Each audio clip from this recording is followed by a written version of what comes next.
And here we are. We're going to launch right into market opportunities and financing programs to bring about a clean energy economy. And that's what this is all about. We do have different presenters. What we would like to do is we would like to first talk about market opportunities. What are they? And then quickly move on to how we fund those market opportunities. Shall we, let me look at,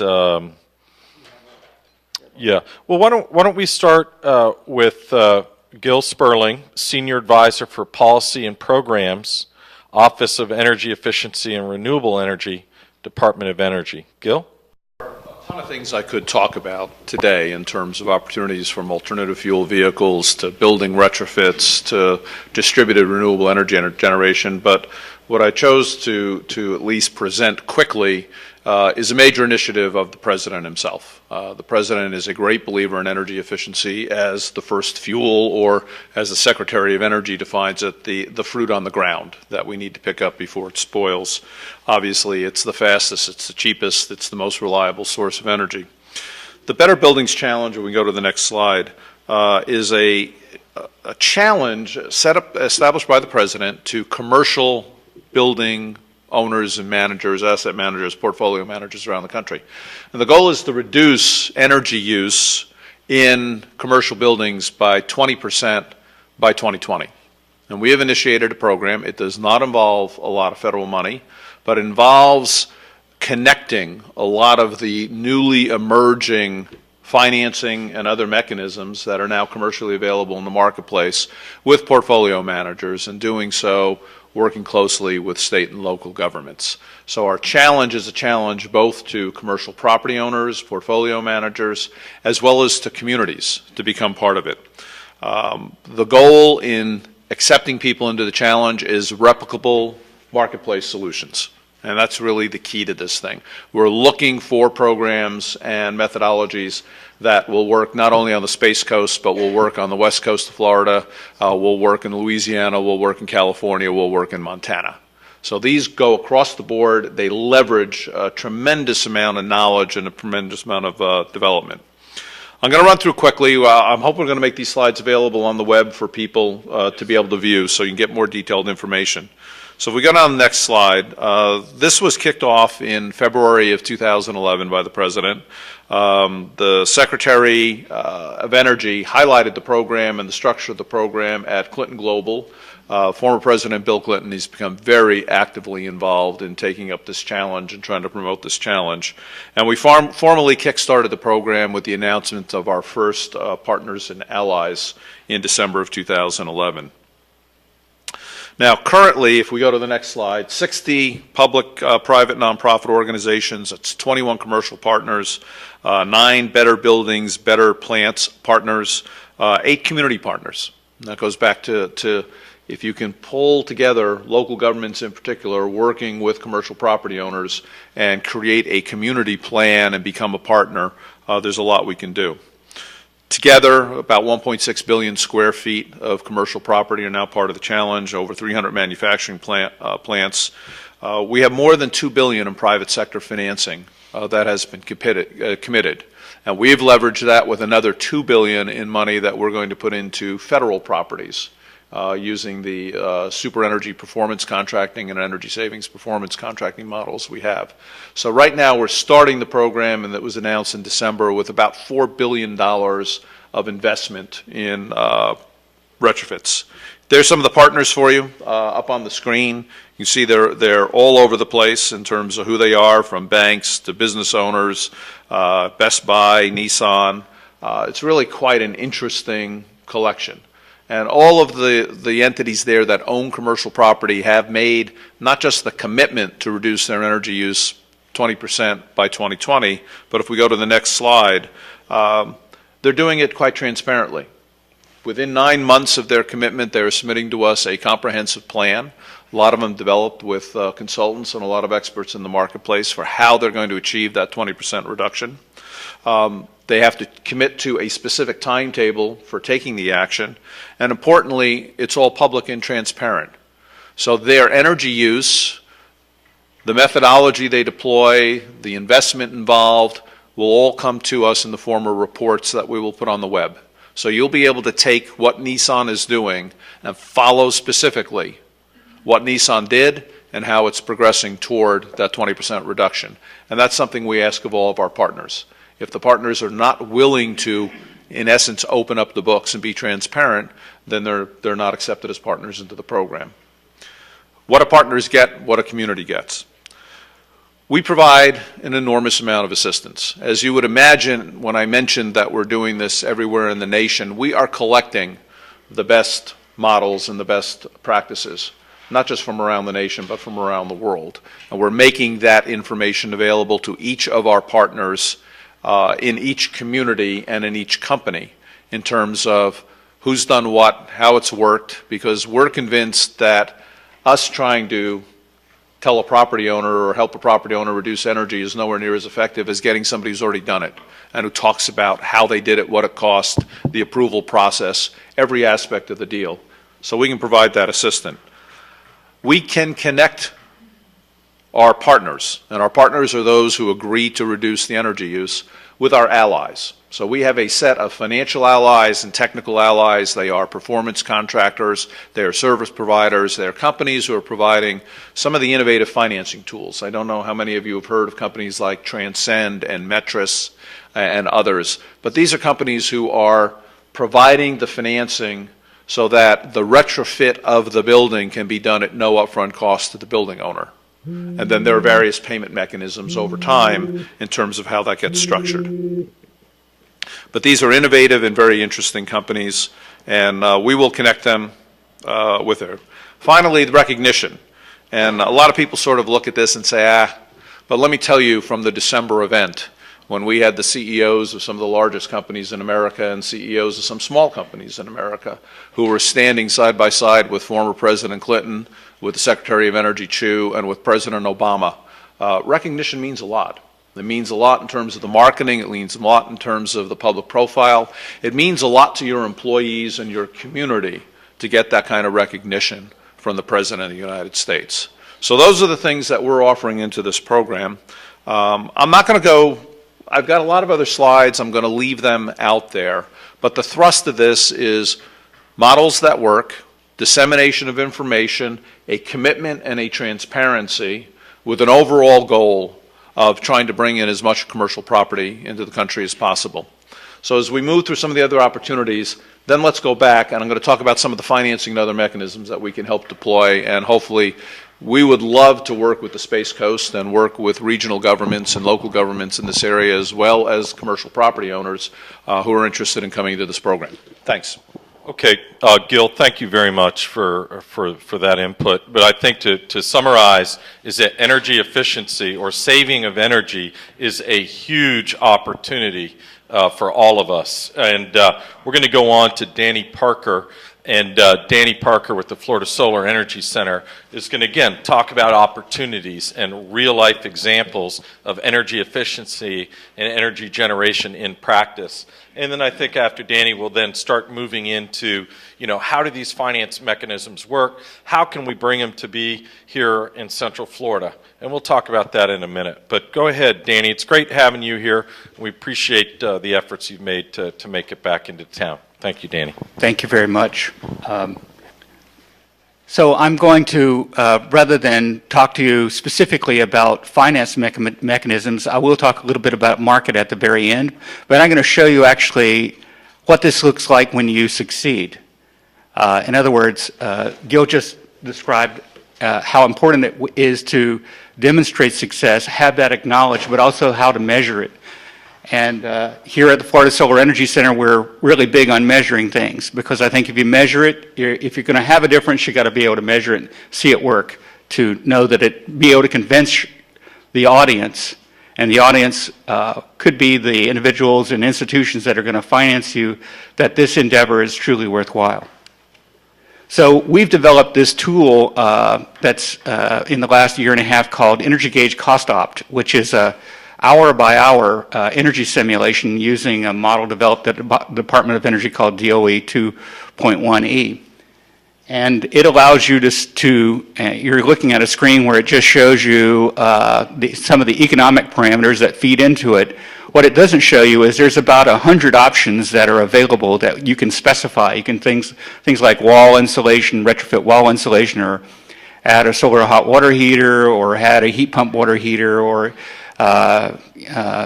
something simple like caulk and seal the house. A whole lot of things. And so the question is, which ones of those are most cost effective, and which ones should you do first and in what order? So this model allows you to, it turns out that figuring that out is complicated.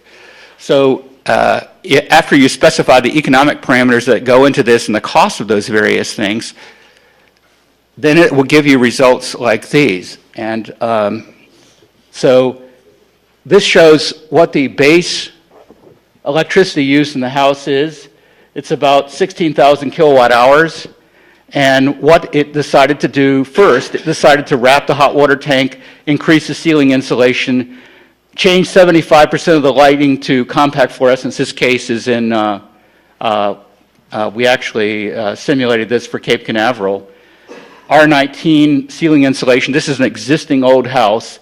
Then change all the lighting, increase the ceiling insulation once more, provide feedback so the homeowner knows what the energy use is like, tighten the house envelope up, add a heat pump water heater, increase the ceiling insulation yet again, seal the duct system so it's leak-free, add 5 kilowatt PV system, and we've reduced the predicted electricity use by almost 90%. And then this shows on the bottom, we see the first year cost annualized in the red diamonds, and then the savings in the blue and the green squares. So you see that our savings, we're getting savings of each of these measures. We're starting off with measures that are very inexpensive. But anyway, I'm not going to go into the details in terms of this model, except to tell you that you can do a lot with it, and it's a very powerful means of evaluating these types of questions. So we've actually done some projects. I'm going to describe to you a project. So it's not just computer simulations predicting that. You have to know that that actually will work, that you can actually do that. So this is a project that we did in Hollywood, Florida. It was an existing home, 2-person household, and it was a house that had been built in the 80s, pretty normal. So we retrofitted it with an extensive retrofit without any structural modifications, but we added a radiant barrier with better attic ventilation, a high-efficiency air conditioner with a variable speed air handler, a smaller pool pump, compact fluorescent lighting throughout, a more efficient refrigerator, and a solar water heater. And this shows a measured 15-minute electric power over a 2-year period. So what does this all mean? Well, higher is worse. So this is total watts being drawn by the house. And so these are when the retrofits went in. So do you see that basically they are measured power is slowly going down? We see it slowly going down. We can also see a period where the people are gone for a while. But at the end, you see that our power use, by the time these retrofits are done, over a year and a half period, our energy use is quite a bit lower. This is just some of the individual loads, and I'm just going to go through this very quickly. What happened with the pool pump power? What happened with the refrigerator power, with the more efficient refrigerator added? What happened with the lighting as we changed that? You can see the holidays here, increased lighting associated with the holiday period, but it goes down. The hot water electric demand after we add a solar water heater. You can see a lot of higher use and a lot lower use after that's installed. The air conditioning, look at that. So a huge difference in the measured power before and after that air conditioner was changed out. And then what happened over the whole period with that house? We spent $9,000 to do those retrofits. That was actually, and contractors did the work. It was actually, we kept accounting of that. We measured a 45% reduction in electricity use, 12,000 kilowatt hours in that house, worth about $1,600. for a 6-year payback. And we had improved comfort. The people there said the house was much more comfortable during the evenings. And now we know that there are greater potentials than what we knew at that point just because of the research activities we do here. So there are other things that we could do, like ductless heat pumps, or increase the attic insulation, or tile floors, or replace windows, and so forth. Now I'm going to describe to you a very personal one, which is my own house. I moved into this house in 1989. It was built in 1958. It has a pool. There are millions of houses like these in Florida. Standard house of this type, if you look at FPL billing records, you'll see that they use about 20,000 kilowatt hours a year. I started retrofits immediately and added ceiling insulation, removed carpet to expose the floor, dropped the pool pump hours, and so forth, sealed the duct system, and then did lots of other stuff. I won't go into detail because I don't want to use too much time, but this just shows some of the things that I did over a long period of time. Changed the air conditioning system, added better lighting, changed the dishwasher, provided whole house ventilation for use during spring and autumn periods to avoid air conditioning, real-time power measurement so we could see what was going on with how the house was using power. And then I did some things that didn't reduce energy use. I added kids. I added the size to the house. So we do things in life, that aren't, quote, cost-effective or aren't going to save energy, but they happen. So the question is, how can you do those things and still end up reducing energy use? And that's what we did. Then finally, I added a 4.1 kilowatts of PV in January 2009. I insulated the walls of the house. And then everyone always wants to know, what did these things cost? This is what I spent. I spent a total of $32,000 over a period. That sounds like a lot, but I spent that over 20 years. So if you do these things slowly at the time that things die, when the equipment fails or needs replacing, it's much cheaper than just saying, I'm going to outright replace the hot water heater or the refrigerator or the dishwasher or what have you. You do it when it's done. But anyway, I spent that over that period of time. I saved $2,600 a year versus average use through those things. And this just shows what the actual monthly utility records for my house since I moved in the red circles. And then the green triangles are the moving 12-month average that takes out the variation that you have from 1 month to the next, especially air conditioning during summer that we have. But the key thing to note here is I started here. Here's the average up here. This is the FPL average. And then here's where I was at the end of 2010. I was at 0. And why stop there? Last year I got a Chevy Volt. And I'm using the PV system and the extra that I have to charge the car. This is, I'm not making this up. I put this is what showed up on the dashboard before last week. And it shows that I'd driven 2,600 miles. I'd used 0.7 gallons over that period of time. I drive 25 to 30 miles a day. We measure the electricity because we monitor this on a site that I can give you the link. You can go look at the measured data on my house. But anyway, I've saved $2.50 a day. The gas is about 14 cents a mile. My electric would be, if I paid for it, it would be 4 cents a mile. So that's the savings that you have from that. And then here's an unusual bill that you probably have never seen. This is what happens when you get a bill from FPL at the end of the year and they pay you. So here, they pay you the wholesale rate. So, I'm thinking it might be useful to run extension cords to my neighbors in December next year. But anyway, just to give them a gift. But the average Floridian, here's where the rubber meets the road. And this is with the car. With the car, I still had 804 kilowatt hours produced more than I used. And I have 2 teenagers at home that use lots of hot water and lots of computers and lots of everything. So it's not like, I'm some guy in the woods or something, and I air condition my house. So, it can be done. The average Floridian spends $2,000 a year on utilities. They spend $1,500 on fuel for their primary car. I spend that money on coffee shops, movies, and restaurants. I just say, who cares? I'm happy to spend that. What's the difference in terms of what the effect of that is on the local economy?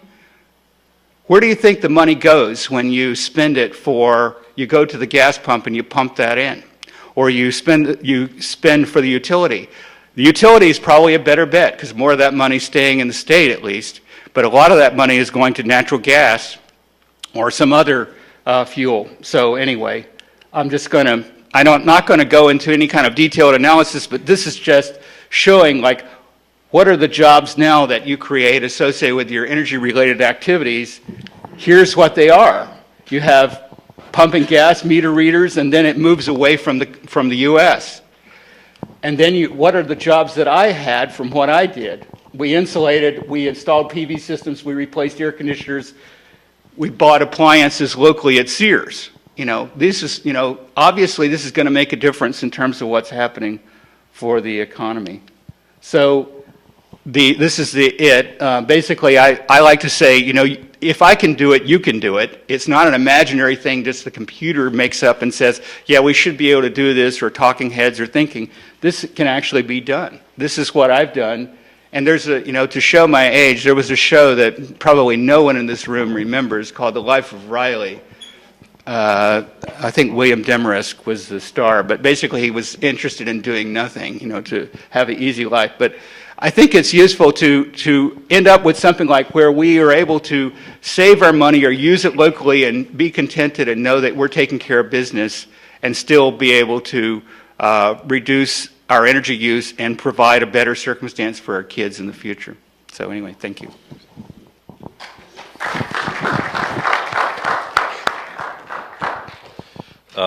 Danny, thank you very, very much for that. It's very enlightening. And the Space Coast Energy Consortium would like to thank you for leading and being a pioneer in our area. So very true. So those are the market opportunities. We're talking about energy efficiency on all of our structures. We are talking about solar PV or clean energy generation. And then what I liked about Danny, what Danny brought into it, he also brought in our transportation. If you want, national security issues cleaned up, you want national economic security issues cleaned up, if you want to have reliability and a locked-in low cost for transportation, Danny has just shown you how we could do that as a country and as a world. Now we're going to get into, okay, great. Now we know all the wonderful opportunities that we have. How do we pay for them? How do we pay for them? How do you get that 20 grand that Danny spent on his house? Not most people, 90% don't have that money just sitting around. So that's what we're going to find out next, and we're going to find that out with Doug Coward. And Doug has literally been probably one of the first, if not the first, in Florida to really get a program up and running in St. Lucie County. Without further ado, Doug, take it away. Thank you, John. And this, I think, will be a really good segue to move from the market opportunities to how do you actually capture those. And John Porter mentioned earlier the financing was the fuel to make that possible. And I feel exactly the same way because I think the typical consumer simply doesn't have the disposable income or the equity to actually be able to make these wise energy investments.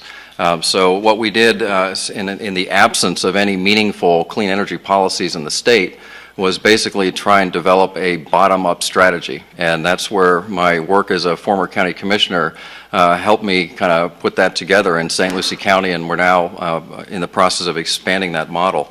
What I was hoping today was just to talk about some of the fundamental considerations that local communities will need to consider as they're trying to develop these programs. And then I wanted to try and move into a little more detail, a case study in St. Lucie County of how we actually developed our local strategy, key in on the specific model that we chose, and then also give you some specifics about the organization that we created, the loan parameters, and various aspects of our program. So with that, I would like to start just with some of the fundamental considerations that local communities need to look at. I think the first is to define your goals. Obviously, there's tremendous market opportunities in a variety of sectors, whether you're talking about commercial, small or large, residential?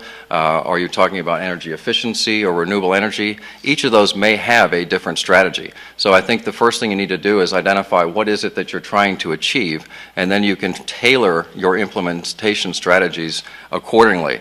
And in St. Lucie, we didn't want to just be green. We wanted to actually open up the markets for the lowest hanging fruit. What are the greatest opportunities? Let's not just do a green project because it's green. Let's do the right type of energy efficiency and renewable energy programs within our community.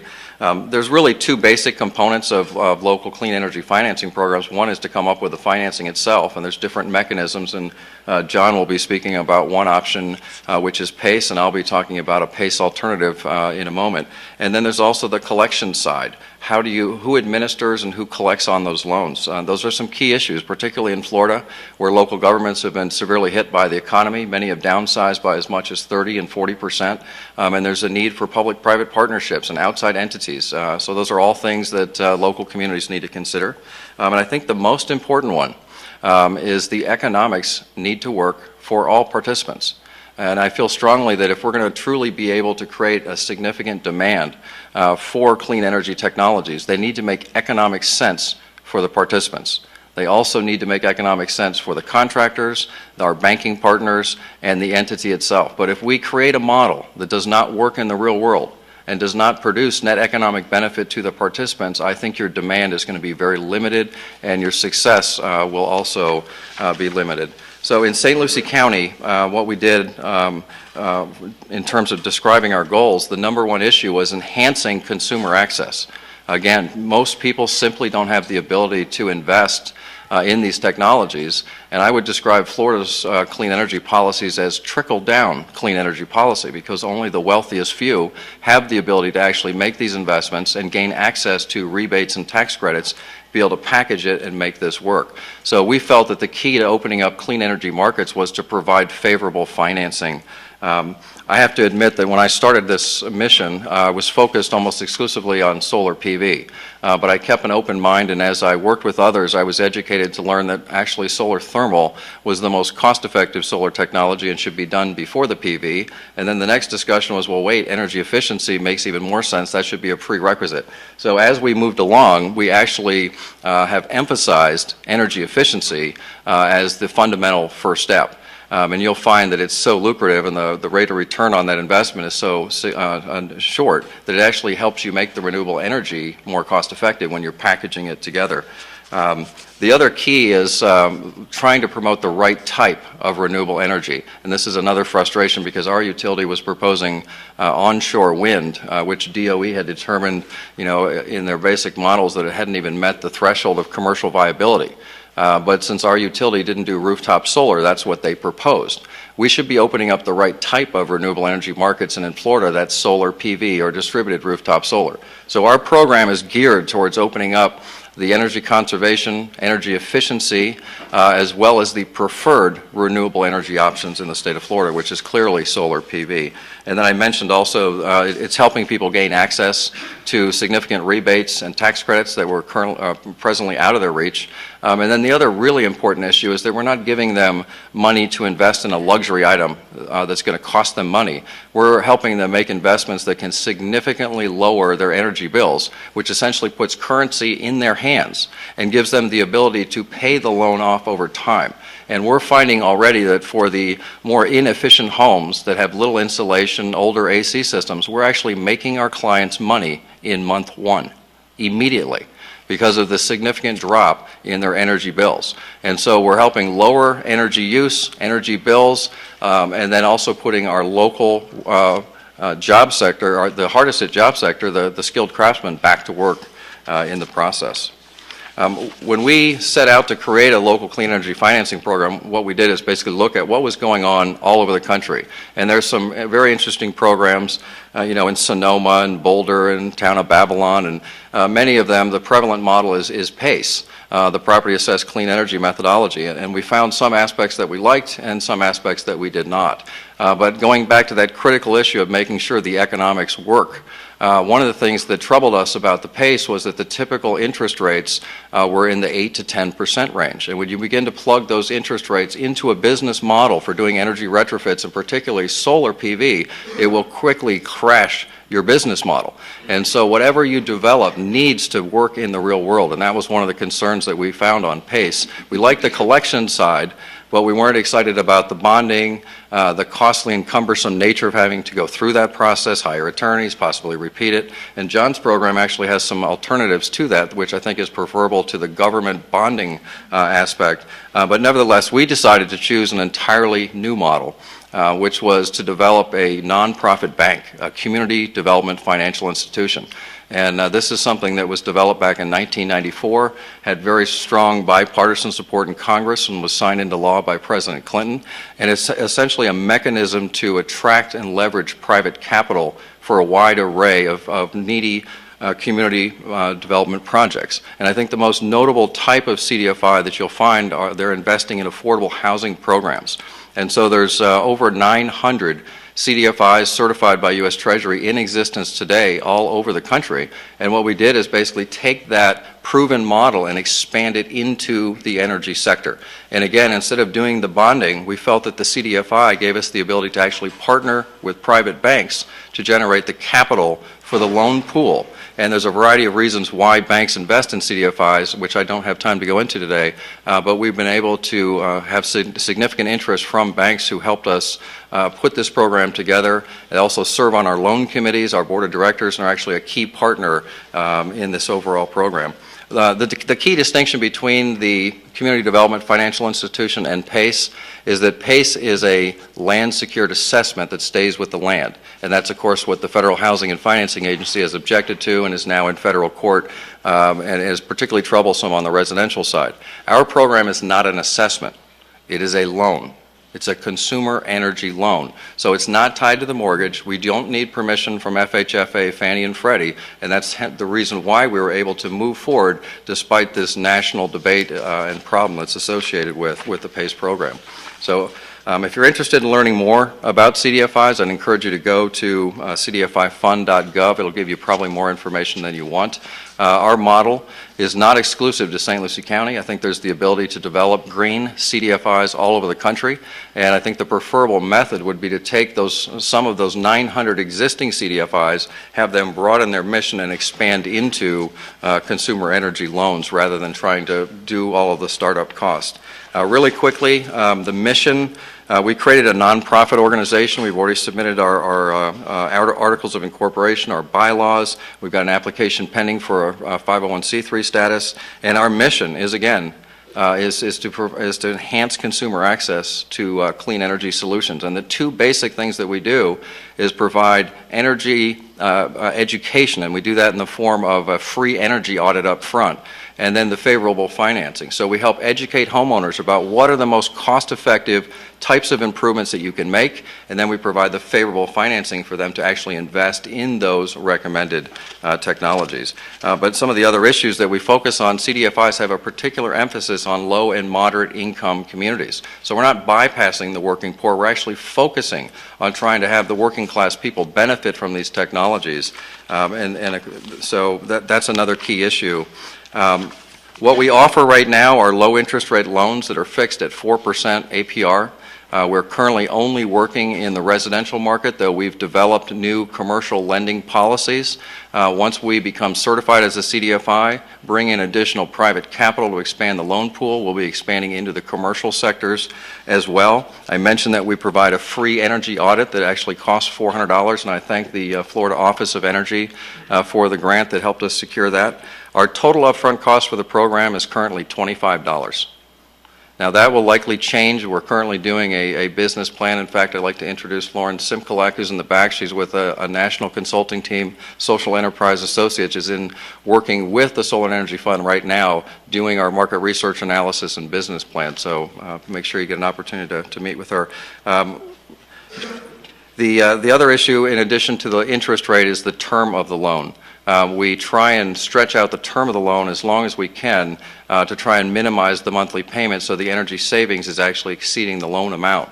And that's particularly important on the more premium investment like a solar PV system that could cost $25,000 to $30,000. You need to be you need to be able to stretch that loan out to as much as 15 years. So we try and have it correlate with the life expectancy of the products that we're actually providing financing for. We currently provide financing for 24 different types of green products, and that's expanding on a regular basis. We're working with insulation, weatherization, high-efficiency windows, doors, AC systems, solar hot water, solar PV, that broad array of those lowest-hanging fruit. We do not invest in speculative products. They've been tested by FSEC and others, so we know what the outcome will be for those investments. So again, the individual who's going through the program can actually do a little business plan to understand what the investment will, what the return on that investment will be. We also got a significant grant from the Department of Energy. So I'd also like to thank President Obama, Secretary Chu, and also DOE for their leadership on clean energy. I think this is a key role for government, is to provide stimulus monies to help kickstart these industries. They're not permanently funding us. They gave us a one-time $2.9 million grant to help us begin the program and build the program and build our partnership with the private sector so it'll be sustainable thereafter. So they're helping make this happen in St. Lucie County, and I find it interesting when people say that the stimulus is not producing jobs. I'm one of them.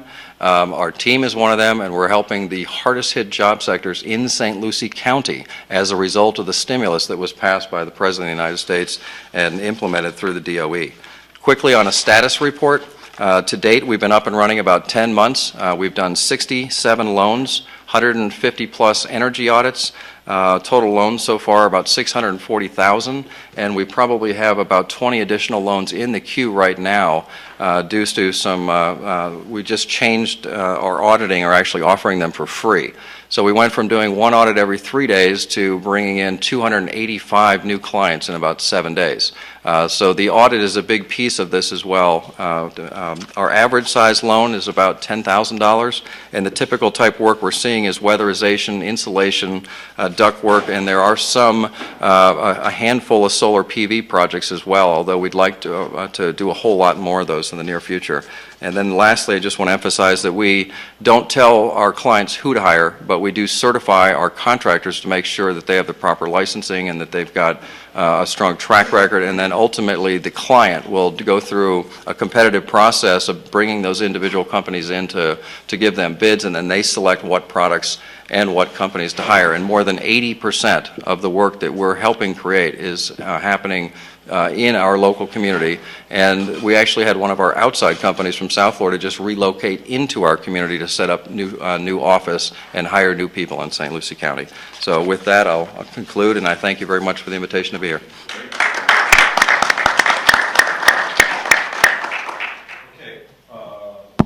Okay, we're live. All right, very good. Doug, thank you very much. I'd like to say to those folks that are on the phone and those folks here that these are new programs. We are this is the beginning of the, what I look at as a new energy revolution, and Doug has been a pioneer. Now, just so you know that the Space Coast Energy Consortium is in discussions, and we have letters of intent going both ways to set up a sister CDFI that's, well, not sister, it's linked. It would be an outgrowth of the St. Lucie CDFI here in Brevard County. So this is part of the rollout, and I've talked to Doug, hey, we should do this statewide, and he's like, yes, sir, we're already working on it. So just to give you an idea, that's what it's going to take. That's what it's going to take to really bring this about, and very proud of you, Doug, and all the work that you've done. Yeah, because it's really public service in so many ways. So we appreciate that. We're gonna now move on to John, and we're going to go with the Y-Green PACE model. And let me just say, because we have to load John's, we have it up and running? Okay, is that one size does not fit all. We need all of the above. We've studied this. You look at the whole possibilities of energy efficiency and clean energy generation. We need it all, folks. We don't need just CDFI. We don't need just a PACE. We need CDFI, PACE. We need private equity. We need VC money. We need bank commercial loans. We need every type of financing to really bring this revolution and this whole new energy, clean energy economy to fruition. So please understand that these really aren't competing ideas as much as they are pieces and parts of a bigger solution. So I urge you to look at it from that point of view. John, go ahead and kick off. Thank you very much for being here, by the way. Thanks. My name is John Wakefield. I'm the president of Eco Asset Solutions. We offer a turnkey PACE program management solution for local governments in the state of Florida, where we design, implement, finance, and administer these programs. I wanted to tell you a story first. I have a young lady that works for me at Eco Assets, and she came in the heat of the summer last year and actually sent me an email and gave me a phone call, said, I can't come into work today. My HVAC has gone out, it's 95 degrees in the place, and I've got to get it fixed. So, sure, that's fine, take the day off. She comes back the next day and she walks into my office and she's like, I now understand why PACE is important. Because this, if there were a PACE program available to me, I would have used it in this instance. She didn't have $8,000 laying around to buy an HVAC unit. And so the company selling the equipment financed it for at about 9 to 10%. With PACE, there would have been no upfront money. She would have been pre-approved for a certain amount of dollars to cover that retrofit. And in her case, she doesn't want to live in the house, but for 2 more years. By using PACE, she would have paid for the benefit of that new energy efficient HVAC unit for the 2 years that she lived in the house, and the next owner of the house would have paid for the benefit that they received. So I thought it was a good story to kick off with. The big idea here is that PACE is important, is an important financing tool for critical or imperative property improvements that ultimately has very significant financial benefits for the property owner. I think one general action step that this group can do out of the gate is to convene your property owners, your contractors, and your local government staff and elected officials. And if you need to engage someone like the Space Coast to facilitate that discussion about PACE, that would be a good approach as well. Ultimately, the benefit of PACE, like Doug said, it creates thousands of jobs, but at the end of the day, why I'm in this is because jobs make stronger families, and I have a family, and having a happy, strong family, having a job is key to having a happy and strong family, and I think that's the core benefit of PACE and any of these energy finance tools. So I want to talk about 3 main things that are happening in the Y-Green PACE world.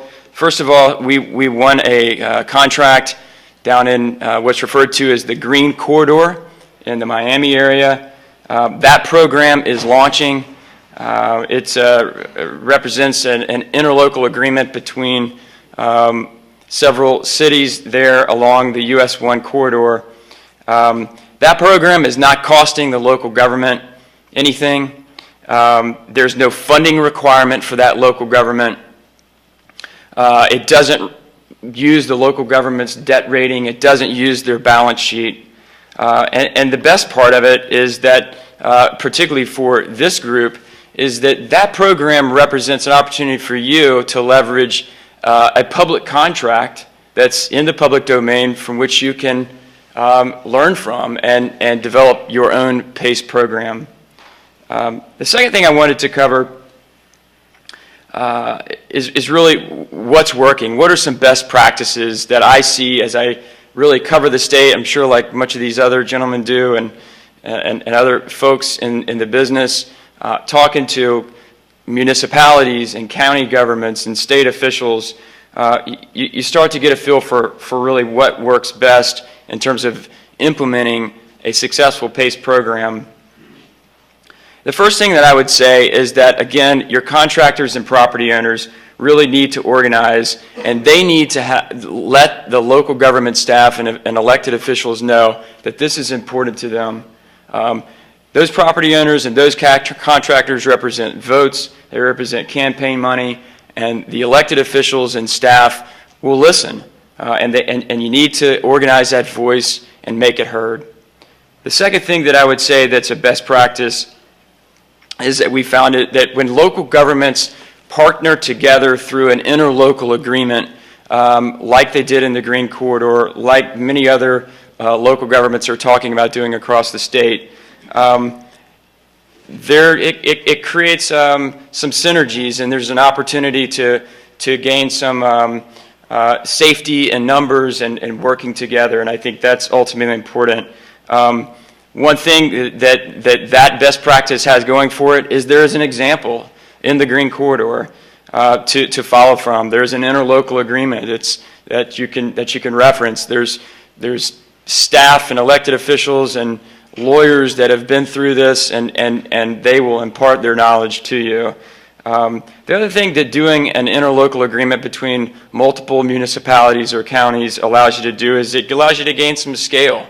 And that's important when trying to attract a third-party administrator like Y-Green.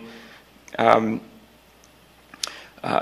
other thing I will tell you about forming an interlocal agreement is that those interlocal agreements can be, they don't have to be contiguous local government jurisdictions. They can be geographically disparate. So I think it allows you the freedom to cross county lines or city lines and reach out to other motivated local governments. Finally, I would say that once you start to organize a PACE program at the local government level, there are some really key stakeholders that you have to get together. They are certainly champion on the county council, for example, but you need the executive of the city or county, and particularly important, you need the county or city attorney to be involved at a very early level. They're really key to the development of a program. The third point that I wanted to talk about is sort of what should you do next to make a PACE program a reality here in the Space Coast. Looking back to those best practices, determine if there are other jurisdictions that you can form an interlocal agreement and reach out to them and discuss what the path may be and how you organize between your government staffs. Identify the elected official to sponsor the program, and figure out, using that county or city attorney, what is the proper path to have that elected official sponsor a PACE item on a council agenda.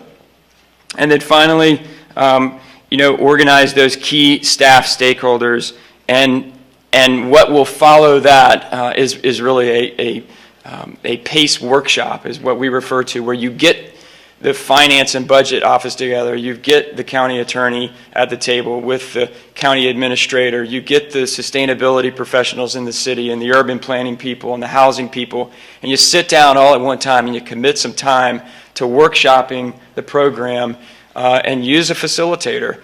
Y-Green's certainly happy to facilitate those types of PACE workshops, and you've got the Space Coast Energy Consortium that is in a unique position here in this area to facilitate that for you as well. The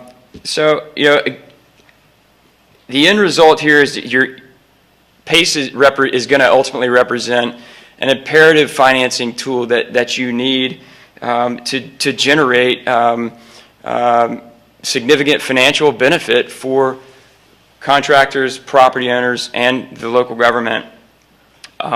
Afterwards, I'm happy to answer any questions specifically about PACE for any of you. And I would just encourage you to get cranked up your economic engines and grow jobs in your community, and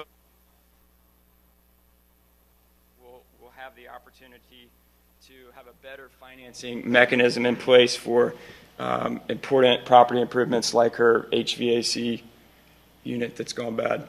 Thank you.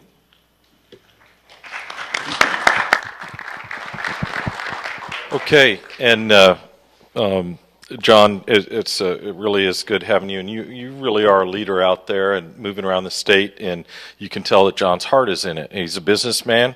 There needs to be a profit made in what we do, but on the other hand, you can also tell that these people care much more about their communities and their families, and that's how we're going to build the clean energy economy together, is shared self-interest, quite frankly.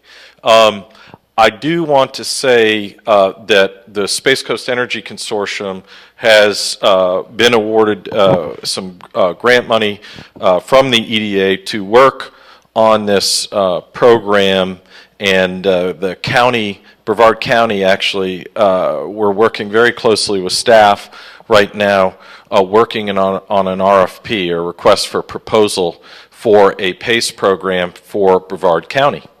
So again, it's rolling out. It's you have to have many tools in the toolbox, not just one, but all of them. And PACE is going to take its place, I think, as one of those leading tools that we need. So thanks again, John. Now we are going to our ghost, Bill Guiney, with Johnson Controls, who is remotely on the phone with us, and we're going to talk about an Esco model that Johnson Controls does as a business.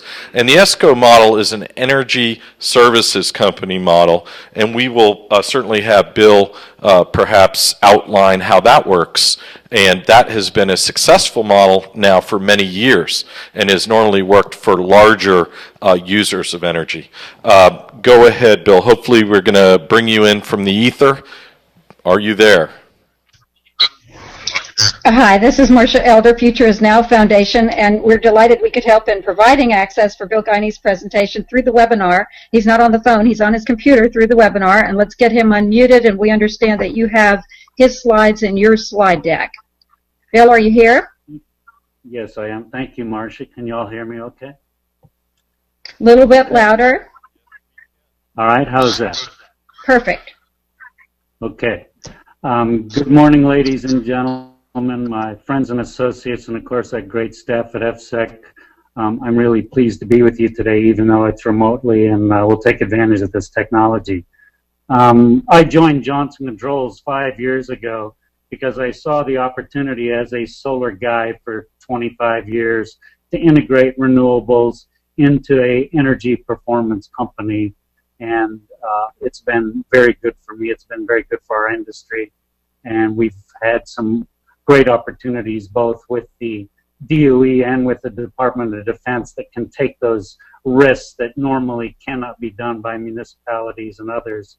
So we see them advancing our technologies and very grateful for their partnerships. Next slide. Okay, energy performance contracting. I brought a lot of information. I'm not going to go through it all with you, but I'm certainly going to leave it with you so you can take a deeper dive. We look at how we can reduce both operational and maintenance costs in addition to energy reductions, water reductions, basically the whole building. So we're engaged in a complete retrofit of the efficiency and performance and monitoring of buildings. Next slide.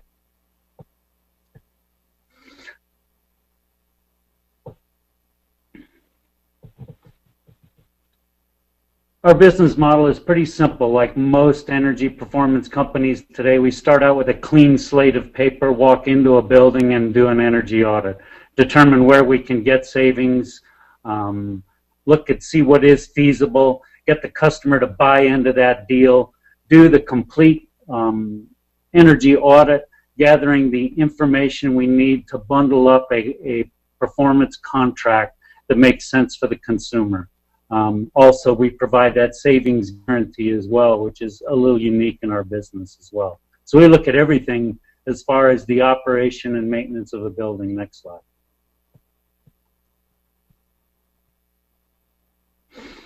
So the upgrades are going to be all across the board. Being an HVAC company around the country, we've got the advantage of understanding those technologies and systems, the building control systems, the lighting systems. We own a lighting company as well. So we can come in and try to bring in as many upgrades as feasible, looking to see where we can squeeze those dollars, because as you'll see in a minute, they're very important to us renewable guys. Next slide. Next slide. This is what's important when we look at an existing building today. So we look at the left, the before, what they're consuming, and as Danny showed in his slides, which were just fantastic, where those savings can be squeezed out of, what kind of improvements can be made. And you can see here that we cut the building energy costs considerably. And the customer does have a payment for those energy upgrades. But we know for sure after the financing is done, they've got some additional savings every month. I look at that green area there that the customer may also elect, instead of taking it as savings today, but to invest it in some of the renewable technologies as well. Next slide.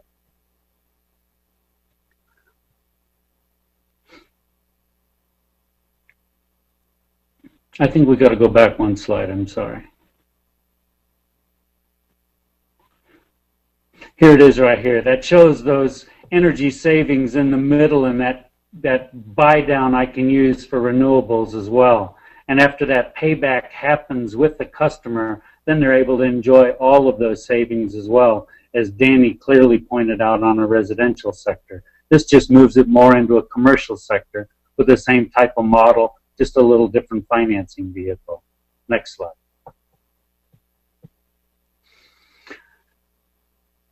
This performance contracting model is very good. It's allowed me to integrate solar, thermal, and PV into buildings, something that most of our customers were looking for, and to be able to provide those cost-effective technologies is critically important to our customers.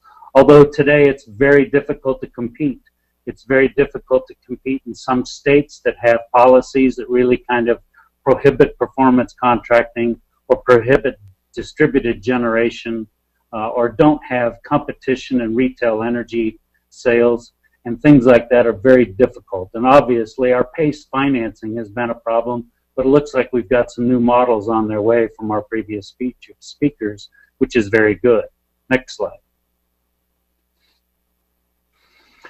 Low-hanging fruit is really critically important to me. I mean, getting those additional savings and to be able to integrate it into the cost of renewables and to buy those costs down are really important. And when we look around the country and the price of natural gas today because of fracking, we've got very low energy costs in natural gas. And competing with that with solar thermal technologies is really difficult. So those creative financing models need to be in place to allow us to continue to grow this business, which is forecasted to continue growing between 15 and 25% in the next few years as well. Next slide.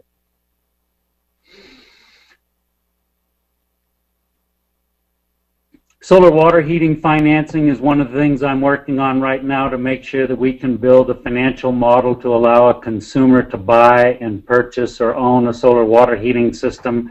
Again, depending upon the incentives and opportunities around the country where we can make it cost effective and then obtain financing for it. Next slide. I think we got to go back one and jump to again. The third-party financing that's been a real winner for the PV industry now is starting to make its way into the solar thermal business as well. So having those energy service agreements whereby we can sell the energy to the customer is important. Being able to put together the financing, equity investors for those projects and the tax investors for those projects is going to be important. And building the confidence of the lending communities on the performance and reliability of solar thermal, because we already know it's the most cost effective So certainly bringing the financing community forward should be, you would think, an easy step. Next slide. One of the ways I think that we really need to continue to become cost effective is with package systems and the appliance project. The plug and play that we see happening in the PV industry also is happening in the solar thermal industry today. So much of my work today with our York business is integrating solar thermal into the HVAC industry. So certainly we should be able to solve the simple process of doing water heating, understanding that we've got these new advanced thermal technologies coming forward, and we've got to get both our communities, our trades, our contractors, and the financial institutions in place to be able to respond to it. Next slide. Okay, that does it. So I'm looking forward to any questions when we complete our presentations, and I thank you very much.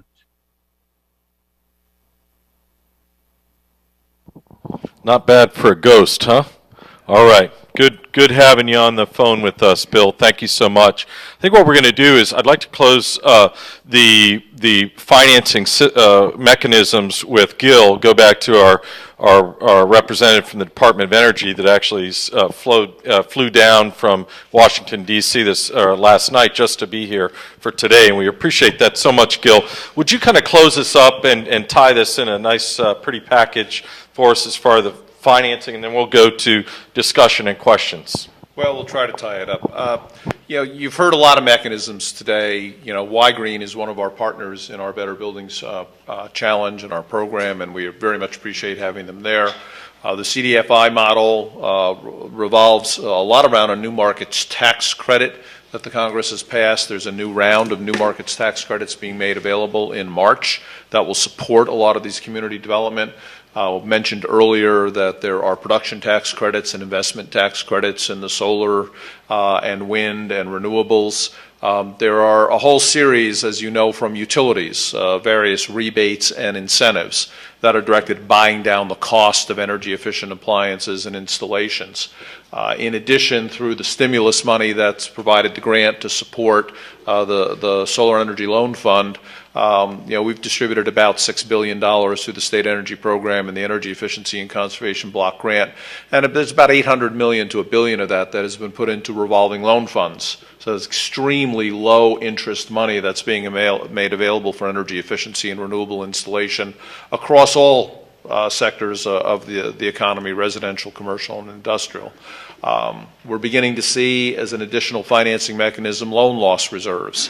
So instead of making loans, the government, local government, state government, federal government, hopefully, putting up money to, in essence, ensure that a lender's first loss position is covered. We feel very secure at that because let's tie this thing together. What we're talking about in all of these, whether it's a renewable installation, solar PV, solar thermal, or an energy efficiency, we're talking about the fact that building and property owners, homeowners, commercial property owners, business owners, factories, are all spending money on energy they don't use because the energy is wasted. The energy is leaking out of windows. It's leaking out of holes in the wall. Did you know that one of our biggest issues we have is working with the plumbing community? When the plumber puts in a pipe that's about 1.5 inches wide and cuts a 3-inch hole, that just creates a funnel in which energy, you can have a super insulated house, but if you got those 3-inch holes and they're not plugged, all that energy is simply going to ride up, go into the attic, and get vented in the attic. Now, so what we're doing is we're looking for mechanisms to capture the money that people and businesses are wasting and use that waste money to finance. So wherever there's a pot of money that has no productive purpose, I guarantee you there's somebody in the financial community will find a way to put that money to use. And when we talk about the cost of money, we're simply talking about what's the likelihood that the provider of the money is going to get the money back. So when we look at programs like Property Assessed Clean Energy, we look historically at the rate of default or failure of people, homeowners or businesses paying property taxes, and we find it's fairly low. And so based upon the likelihood that people are going to pay their property tax, you can offer a lower rate of financing. Mortgages are so cheap now because we have had such a drop in property values across the country that the mortgage industry is now becoming more comfortable that properties are in fact probably undervalued, not overvalued. And therefore, when you lend a percentage of the total acquisition cost of a home or a refinancing, there's a greater likelihood that even if the event that the homeowner or the business owner defaults, the value of the property will exceed the outstanding principal balance of the loan, and the lender will recover the money, and therefore you can offer 3.5% and 4% mortgages. So one of the things I want to talk about, just add to the mix of all we've had today, is how do we take this all to scale? Most of the programs that exist now, particularly in energy efficiency and also in distributed renewables, are aimed at convincing homeowners or building owners to take loans. That's kind of hard. Even when free money is offered, such as rebate money, we have seen very little uptake on the part of homeowners, and that's fairly simple. If you think about, very few people are like Danny. I mean, I live in a home where I have a 4,200 square foot home and I pay $20 a month for my energy. I mean, I'm an energy efficiency guy. And eventually I'll get my solar thermal and I'll get my solar panels on, and I'll probably make more money than Danny because we got better buyback rates up in Virginia than you have in Florida. Don't rub that in, please. Don't rub that in, okay? Yeah. How do we take this all to scale? So here's an idea on energy efficiency. And what it really comes down to is, how do we build on your experience with energy? And for the truth is, for most people, the experience with energy is you turn a light switch on, your lights come on, and you pay your bill every month. And you know, as long as you pay your bill, that every time you turn that light switch, the lights will come on. People are busy. They're raising their kids. They're working jobs. They're trying to save for college. They're trying to get a vacation. The amount of knowledge and familiarity to become an expert in energy is beyond what exists in the marketplace right now. For 30 years, we have thought if we educate consumers more and more, and they realize how much money they can save, if they hear stories like Danny's, then everybody will flock and they will do this, and do energy efficiency. But the end result is that has not been the case. This is not a standard part of life. This is not easy. So how do we build a model that reflects the fact that building owners and homeowners really aren't going to dedicate the time, and there aren't great mechanisms to do that, despite all the good things we've talked about today? Well, my personal view and the view of the department as we move ahead is that we have got to shake up the utility industry. The model we have, the dominant model we have, and the model you have in Florida for the utility industry is the more utilities spend on capital projects, the more they can generate power and get you to buy power, the more money they can make for shareholders. And these are very conservative, risk-averse institutions. That's why utility stocks are blue chip stocks. They perform reliably. They provide high yields of dividends. They have steady improvement.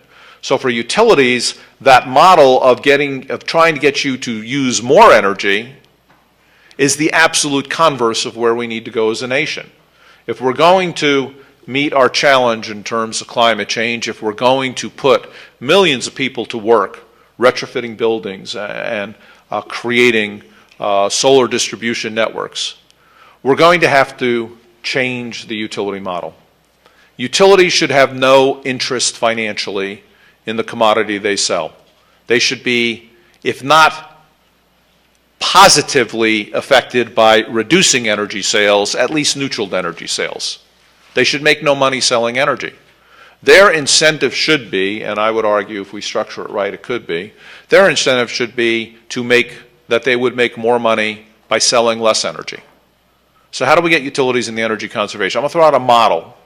And the problem is, all of you are sitting there saying, well, how am I going to affect Florida Power Light and the Public Service Commission? Well, one of the things we're seeing around the country, and we're seeing this in Boulder, Colorado, and other places, is such frustration with this utility model that creates financial incentives to burn more energy and to sell more energy, is we're seeing communities say, forget it, we don't want to use our utility. We'll set up our own utility.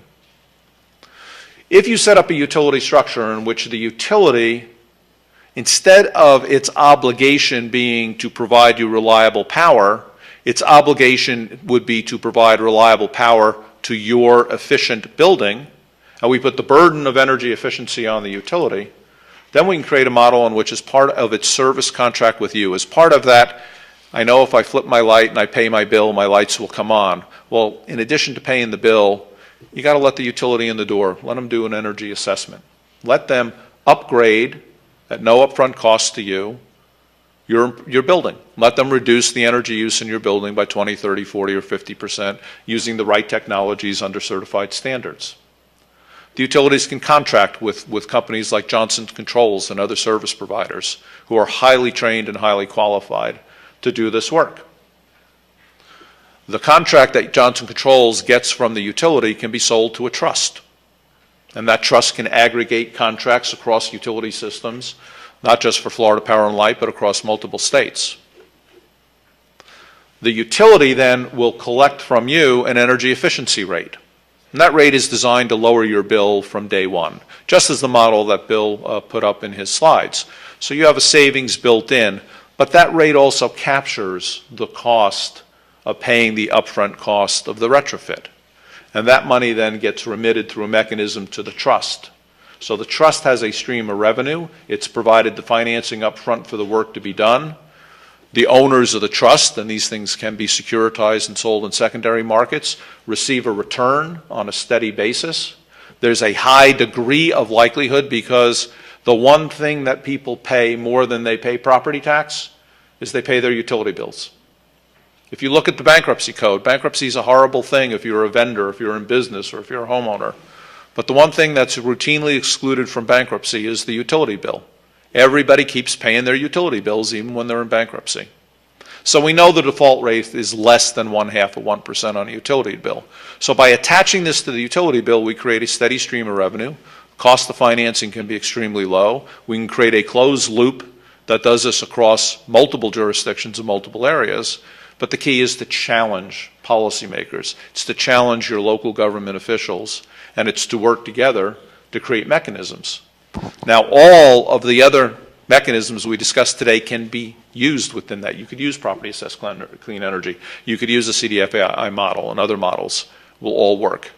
The thing is, we're sitting there with money on the ground, and we're wasting that money.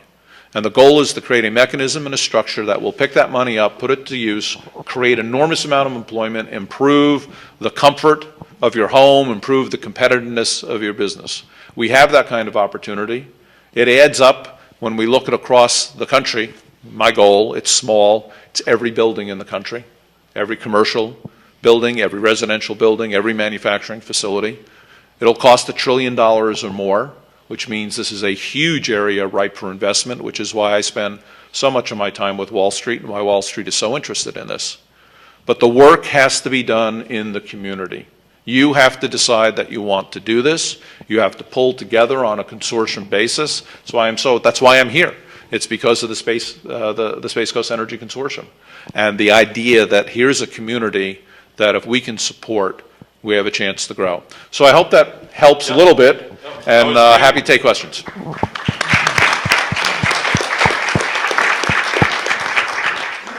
Right here.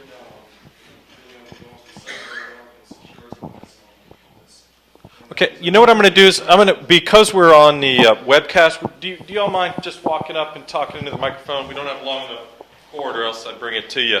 But let's just do that. If you're interested in asking a question, come on up front and let's go ahead and ask a question. Nice up and close. All right. You mentioned the need to for financing to scale it up to securitize and sell in the secondary market.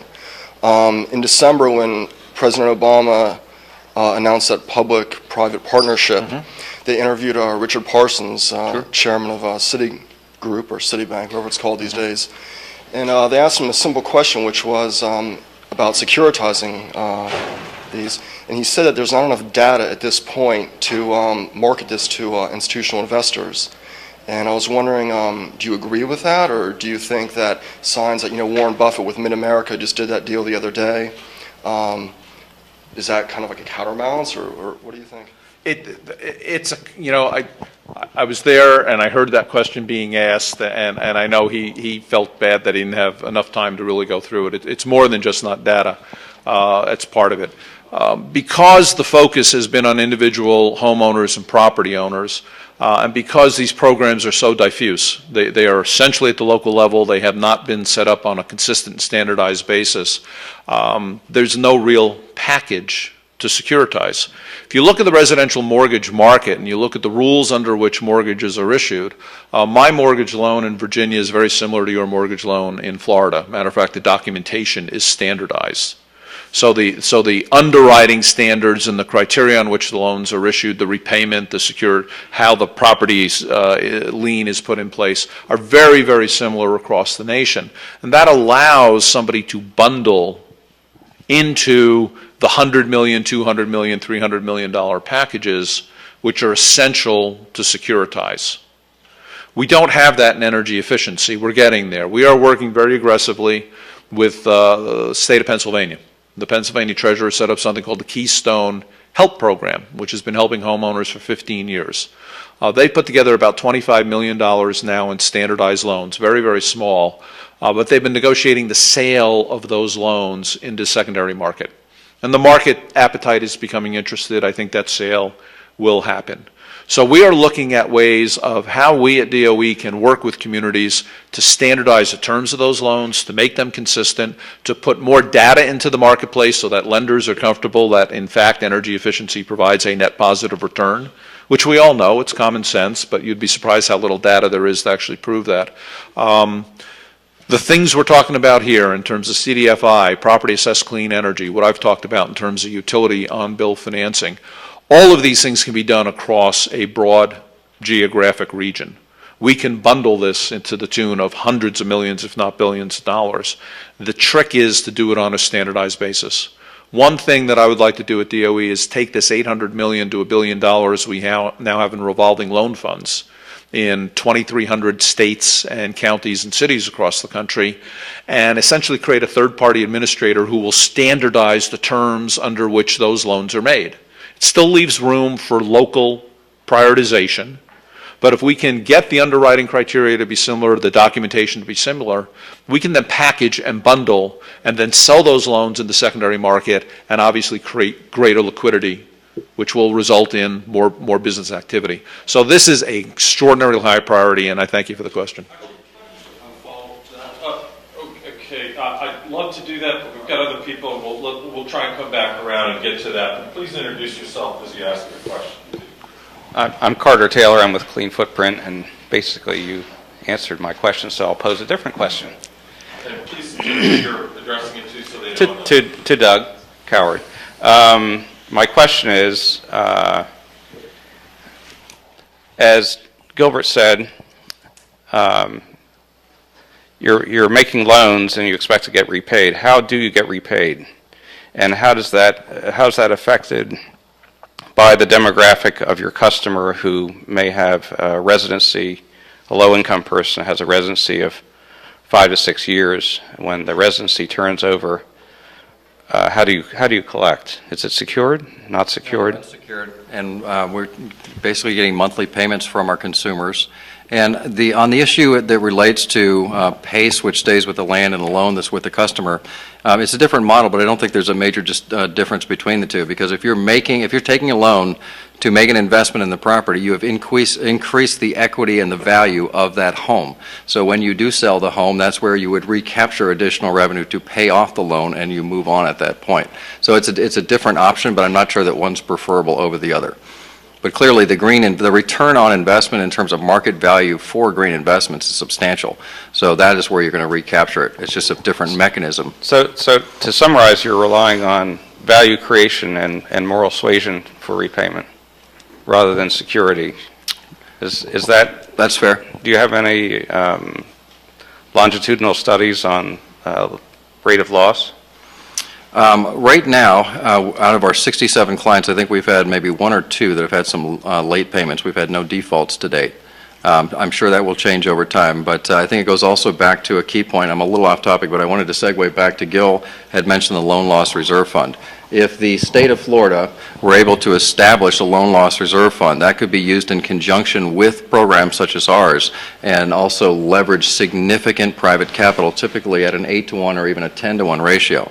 So let's say the state of Florida actually did something positive on clean energy and created a $10 million loan loss reserve fund to stimulate these programs. We could essentially generate an $80 to $100 million loan pool that could be used to help create these programs all over Florida. Michigan did that and basically put $5 million up and generated a $100 million loan pool, 20-to-1 basis. Right, and that's really, and this is a little off topic, but one of the unused resources that's come to Florida are the qualified energy conservation bonds. I believe we have 192 million that's available that have not been authorized in the state of Florida, and other states are using that very successfully. And I'm not an expert on this, but it's my understanding that the QEC bonds can be used as a loan loss reserve fund. Yes. So the funding opportunity is literally right in front of us, and I know the Space Coast Energy Consortium has played an advocacy role in trying to promote this and put those dollars into play, and then we can leverage them with the private sector and kickstart the clean energy economy in the state, save people money, and put people back to work. Yeah, that makes too much sense, though. So let's go on to the next question. Hi, my name is Jerry Olguin with Contigo Marketing. I have a question or a statement. I had a question for Gilbert. My biggest part of my personal bill at home is the air conditioning. When it kicks in, when it's hot, I think it's $100 a month more. You're familiar with the foam that can be sprayed in the attic and immediately, I mean, in one day, drop that bill down by that much. My question or a suggestion to you would be to fund the homeowner, say $2,400 for the cost of that, and immediately it's going to drop $100. I'll be willing to pay $10 a month for 2 years to the utility, and they forward it to you. So that's a secured loan, and it solves an immediate problem. You can spray everybody's roof in the whole state of Florida and drop that immediately, have your financing in place, and whoever moves out of the house, the new guy just continues to pay the extra $10 because they're getting the value out of it. Fast, I mean, results overnight. I'll pay $10 a month. Start with me. You got to talk to Congress about that. Yes, Gilbert.